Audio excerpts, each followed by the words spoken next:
Guy Ritchie is a very specific director with a recognizable style. His early films were well received by critics and audiences. They had small budgets but good ticket sales, which is a rare feat. But then Madonna entered his life, and he struck out a bit with 2002's Swept Away, an impressive survival drama on a desert island that starred Madonna in the lead role. For some reason, nobody liked that film, and it became first Ritchie's box office failure.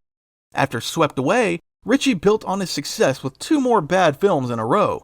If viewers tended to forget the film about Madonna's survival, which she directed by herself according to rumors, then American critics began to treat Guy Ritchie rather dismissively. Ritchie saved his career with the film Sherlock Holmes, which became a big hit in global distribution. After that, the director signed a 3-film contract with Warner, the first of which was the Sherlock sequel.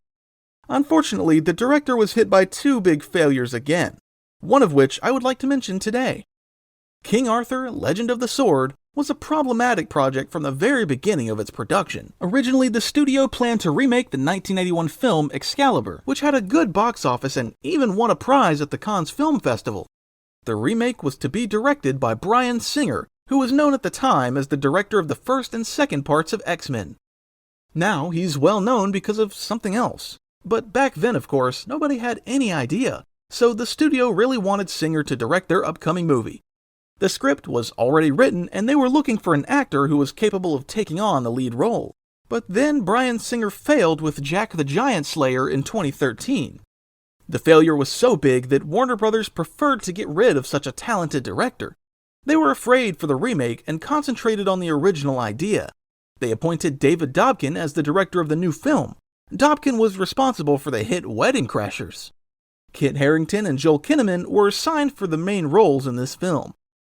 Dobkin's background in those years included Shanghai Nights and The Change-Up, so it can be assumed that the new film should have a strong comedic bent. While the script was being written, the studio started to worry that the estimated budget was going to be too impressive, and actors in the film were suspiciously weird. Warner's bosses tried to replace Harington with Colin Farrell and Joel Kinnaman with Gary Oldman. While negotiating with the actors, someone found that the film's script is pretty bad and even feels like crap. It was urgently sent back for revision. Unsatisfied with Harington's and Kinnaman's replacement, David Dobkin decided that it was the best time to leave the project and respond to a Robert Downey Jr. call to work on The Judge. Without a director and actors, the project was falling apart and the studio decided to close it. But then Guy Ritchie appeared with a plot for an Arthur film that was like The Lord of the Rings meets Snatch. Everyone liked the idea, and Ritchie was given carte blanche. Ritchie approved the actors, composer, and budget, rewrote the script, and chose the shooting locations. It is considered that studio trust turned out with such enormous cost of the film. The planned budget for the film should have been around $120 million, but Guy Ritchie built the whole city, including a network of caves, a harbor, and a castle for the shoot. The director just didn't want to use the studio's decorations. It's typical of creators to do things their way. Of the 2 candidates for the main role, Guy Ritchie chose Charlie Hunnam over Henry Cavill. According to Ritchie, he favored Hunnam because Cavill looked too aristocratic for the role. Shooting took place over 4 months across the UK. Having a lot of fun with Charlie Hunnam and Jude Law, Guy Ritchie demonstrated a draft version of the film and sent it to the studio. The film cost over $150 million to make and ran for 3.5 hours. When it comes to Lord of the Rings, Guy Ritchie wasn't lying. The test runs of the film went very badly. The viewers were too bored, and the last third of the film was called unwatchable. The director was ordered to cut the timekeeping and film another ending. As a result of all the reshoots, the budget of the film has risen to $175 million. King Arthur, Legend of the Sword, got a more magical ending with a samurai fight in front of a green screen. Originally, there was no Arthur's March into the Darklands in the film. The film ended with a murder attempt, and then there were hints at different spin-offs, sequels, prequels, and soft toys.